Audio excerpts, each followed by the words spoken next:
check spaces. Would you like to...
I was surprised.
Hi everyone, it's day 2 of my London theater trip.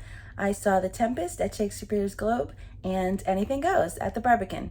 So to talk about The Tempest a little bit, which I'm not super familiar with the material, it's not one of those that I read in high school, and I did see a production of it on Broadway a long time ago. I was pretty young, so I probably didn't understand it that much, and all I remembered about it was that it was pretty serious, I thought, and heavy. So I was surprised today when I watched it and laughed quite a bit and thought it was more of a comedy and couldn't remember why I had thought it was so serious to begin with. I don't know if it was the production itself that was so different, but it was not at all what I remembered, and I enjoyed it a great deal. It was very lighthearted in spots, a little more serious in other parts, but overall I thought it was really a lot more upbeat than I was expecting. Performances were great all around. Unfortunately, I didn't get a program because I didn't have them. So I can't tell you about any of the actors specifically other than to say they all did an amazing job. Maybe I can look up the production online and see if they have a cast list and perhaps go into that a little bit in another video. But for now, I'll move on to Anything Goes. I did actually a video of this earlier when I got back, but I was so kind of tired and overwhelmed, so I'm kind of redoing it now, and we'll see how this goes. How Anything Goes goes. Of course, Sutton Foster was just luminescent, incredible, phenomenal, otherworldly. How can she do all of those things the way that she does them? at the level that she does them and not miss a beat. I don't know.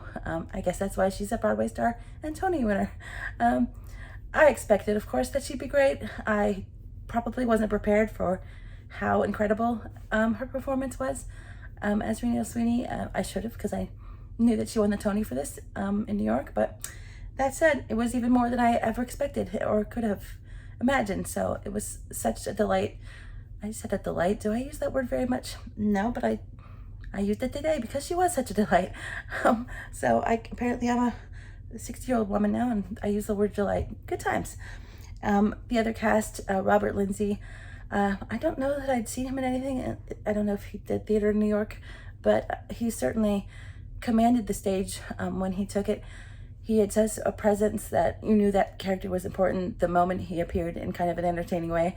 And when he was on stage, you were always kind of looking to see what he was doing. He was always doing something in the background that was interesting and kind of commanded your attention in a way, even while you're watching the main action if he wasn't in it, which he normally was. But just such a very noticeable actor. The way he just gave such importance to his part. I mean, it was an important part, but the way that when he would come onto the stage, not just the audience, but all the characters, would notice him right away, it seemed like. And it was just interesting to see somebody with that much stage presence that's kind of just innate. It's very, very impressive. So I really enjoyed him. It was very funny. Very, very skilled actor. Moving on, Felicity Kendall as Mrs. Harcourt. Just so funny. She played a part that has her kind of get increasingly melodramatically upset about everything unraveling, and falling apart. And she just did such a phenomenal job of making that as hilarious as it could be. Really enjoyed her. And then Gary Wilmot as, I think his name was Elisha Whitney, and they made a joke always calling him Eli Whitney for short. And his comedy was great, but it was more subtle. It was more him kind of reacting to circumstances, or circumstances kind of befalling him, that he would make mistakes here and there and not realize it, and the way he would react was very funny but kind of subtle and understated. So it was just as funny as the people doing more outlandish comedy, and so I thought that was really impressive. And the other cast, the younger romantic leads, Samuel Edwards and Nicole-Lily Baston. I hope I'm saying that right. I think that they did a great job. Samuel playing kind of the reformed gigolo that falls in love with, a sweet girl, and then Nicole playing, I think, the harder character to play in this kind of show with the straight man. The very kind of traditional, pure sweet heroine that is just caught up in circumstances. In this case, being engaged to someone else. And then, of course, Samuel is the character that has to try to break the engagement and stop the wedding and, win her heart, even though he already has it. But these kind of comedies, it doesn't always make sense why people are apart when they don't want to be. But it works for the silliness of this type of show. And then Carly Mercedes Dyer as Irma, definite, I don't know how you could say comic relief in a comedy, but definitely she was there, that character to provide laughs, and she absolutely delivered. So funny, she was like the femme fatale of the ship that all the sailors were, fighting for, and she was loving every minute of it, and just terrific voice. I definitely like to see her in more of a leading role, to see her full talents, because she was great. And then the final kind of main character, or a significant character, Lord Evelyn Oakley, played by Hayden Oakley. And I think his character was probably the most difficult acting-wise, because unlike everyone else, his character kind of evolved in our eyes over time, over the course of the show, whereas the other characters, they kind of were who they were for the duration of the show. His character started out one way. You had a very strong impression of him as one type of person that was kind of, posh, gentleman, fussy, kind of, stereotypical character that you would just see in these kind of shows. And then as the plot moves forward, he is revealed to be a lot more and a lot different than you thought. And just watching this actor kind of reveal all the layers of the character go throughout, I thought it was really impressive. And I enjoyed him a lot. I think that was my favorite character, and my maybe favorite performance, because I like the character so much, even though every performance was fantastic.